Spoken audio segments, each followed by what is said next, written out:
Assalamualaikum warahmatullahi wabarakatuh. Di video kali ini aku bakal bahas tentang teori informasi asimetris dan teori ekonomi makro. Nah, asimetri informasi yaitu kondisi di mana suatu pihak memiliki informasi yang lebih banyak daripada pihak lain. Misalnya, pihak manajemen perusahaan itu memiliki informasi yang lebih banyak dibandingkan dengan pihak investor di pasar modal. Nah, tingkat asimetri informasi ini bervariasi dari sangat tinggi ke sangat rendah. Nah, asimetri informasi memberikan efek yang nyata pada keputusan keuangan maupun finansial. Nah, teori asimetri ini mengatakan bahwa pihak-pihak yang berkaitan dengan perusahaan tidak mempunyai informasi yang sama mengenai prospek dan resiko perusahaan. Pihak tertentu mempunyai informasi yang lebih baik dibandingkan pihak lainnya. Nah, manajer biasanya memiliki informasi yang lebih baik dibandingkan pihak luar seperti investor dan kreditor. Nah, karena itu bisa dikatakan terjadi asimetri informasi antara manajer dan investor. Nah, investor yang merasa mempunyai informasi yang lebih sedikit akan berusaha menginterpretasikan perilaku manajer. Nah, manajer sebagai pengelola perusahaan lebih banyak mengetahui informasi internal dan prospek perusahaan di masa yang akan datang dibandingkan pemilik atau pemegang saham. Nah, oleh karena itu, sebagai pengelola, manajer berkewajiban memberikan sinyal mengenai kondisi perusahaan kepada pemilik. Nah, sinyal yang diberikan dapat dilakukan melalui pengungkapan informasi akuntansi seperti laporan keuangan.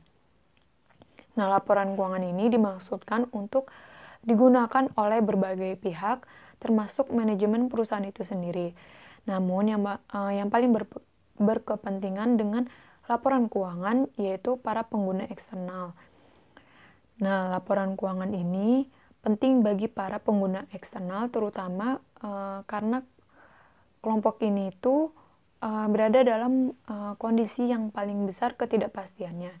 Nah, para pengguna internal yaitu para manajemen ini memiliki kontak langsung dengan entitas atau perusahaannya dan mengetahui peristiwa-peristiwa signifikan yang terjadi, sehingga tingkat ketergantungannya terhadap informasi akuntansi tidak sebesar pengguna eksternal. Nah, situasi ini akan memicu munculnya suatu kondisi yang disebut sebagai asimetri informasi, yaitu kondisi di mana ada ketidakseimbangan perolehan informasi antara pihak manajemen sebagai penyedia informasi dengan pemegang saham dan stakeholder pada umumnya. Nah, sebagai pengguna informasi, kondisi informasi asimetri ini sangat mempengaruhi cost of equity karena apabila pihak eksternal seperti investor dan kreditor itu tidak memiliki cukup informasi tentang perusahaan, ini akan timbul keraguan bagi pihak eksternal untuk menanamkan atau meminjamkan dananya kepada perusahaan yang nantinya dapat mengurangi modal yang didapat perusahaan. Nah, hingga akhirnya nanti nilai cost of equity semakin tinggi karena perusahaan harus mengeluarkan biaya lebih banyak agar usahanya untuk menambah modal perusahaan tidak sia-sia. Nah, selanjutnya ada teori ekonomi mikro, yaitu teori ekonomi mikro yaitu cabang dari ilmu ekonomi yang mempelajari perilaku konsumen dan perusahaan serta penentuan harga-harga pasar dan kuantitas faktor input barang dan jasa yang diperjualbelikan. Nah, ekonomi mikro ini meneliti bagaimana berbagai keputusan dan perilaku tersebut itu mempengaruhi penawaran dan permintaan atas barang dan jasa yang akan menentukan harga, dan bagaimana harga pada gilirannya menentukan penawaran dan permintaan barang dan jasa.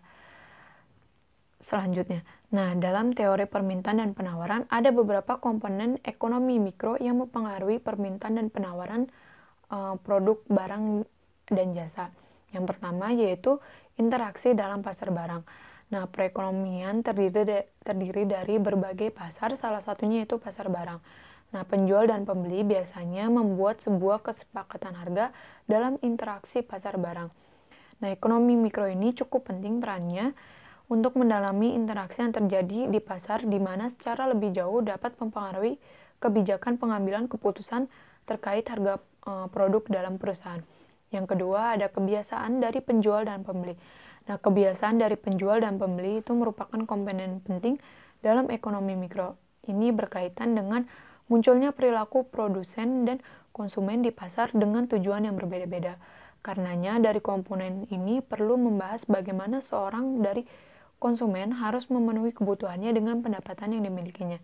Sedangkan untuk produsen dapat berupaya untuk mendapatkan keuntungan yang maksimal. Yang ketiga, ada interaksi dalam pasar. Adanya interaksi konsumen dan produsen yang saling melibatkan faktor-faktor produksi seperti sumber daya alam, sumber daya manusia, modal, maupun kewirausahaan. Sekian yang bisa aku jelasin. Semoga bermanfaat. Kurang lebihnya mohon maaf. Wassalamualaikum warahmatullahi wabarakatuh.